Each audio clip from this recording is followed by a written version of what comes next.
Hey young friends, Dr. Bill here. As always, I'm grateful that you've chosen to spend a few moments with me as we continue to work our way through the big names in the Bible.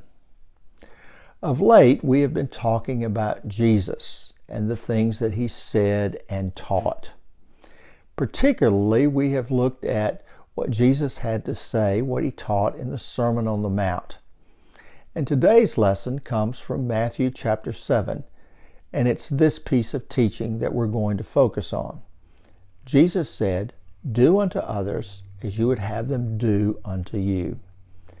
That's what we call the golden rule. That's one of the most important principles of our faith, doing unto others as we would have them do unto us. Now, the truth is, some form of this teaching exists in virtually every religion on the face of the planet. And some of those religions came before Jesus. And so this teaching was something that was in wide circulation long before Jesus came on the earth. Nevertheless, Jesus reaffirmed that this universal truth was very, very important when he included it in his Sermon on the Mount. Now, he did put his own spin on it. The truth is that in many of the other traditions in which this teaching is found, it's cast in a negative form. It goes something like this: don't treat others in a way that you would not want to be treated. The emphasis is on what we don't do. Jesus, however, turned it around and said, hey, do unto others. It's active. It's not stopping something, but it's always being on the lookout for opportunities to do something. Well, there's several lessons that we can draw from this particular important and short piece of teaching. The first is this: Jesus wanted us to be oriented toward others and to serve them simply because they have needs, not because we can get something in return.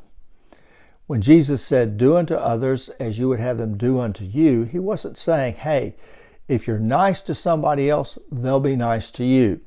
If you're good to someone, they'll be good to you. It doesn't operate like, hey, this is how you get along in life. This is not a path toward success.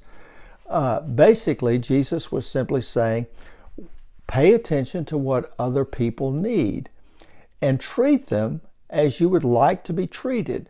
Treat them even though they may not treat you back in the same way.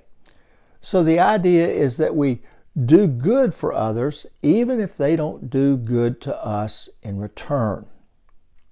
The second idea is this: when Jesus said for us to follow the golden rule, he was asking us to develop empathy. Now that's a big word, but basically it means that we try to figure out what life would look like from the other person's perspective. We try to imagine what it would be like for us to be in their shoes, to be living in the circumstances in which they live. That means that we have to have some imagination. We have to try to figure out, hey, I wonder what my friend or my neighbor is experiencing, and I wonder what that feels like for them, or how they experience things. And once we have that kind of feeling, well, then we can begin to say, well, I can try to treat them as I would like to be treated. I would like to give them the kind of dignity and respect that they deserve simply because they're where they are and they're who they are. And that's very, very important. The final thing is that Jesus stressed the importance of action. As I said a moment ago, in other traditions, this teaching is framed negatively. Don't do this. Stop doing that. Jesus, however, says, do this. Faith, real faith, always has an active dimension. We're always on the lookout for what we can do and how we can treat others as we'd like to be treated. We don't sit back and wait. No, we simply act and do what Jesus taught us to do day in and day out. So that's a good summary, I think, of the golden rule. And I hope that you'll join me in working hard at trying to put that in practice. I hope that you'll join me in trying to look at our friends and neighbors and trying to figure out how I can treat them in their circumstances like I would like to be treated if I were in their place. Well, that'll do it for today. And as always, if you have any questions or you want to talk about this, you know how to reach me.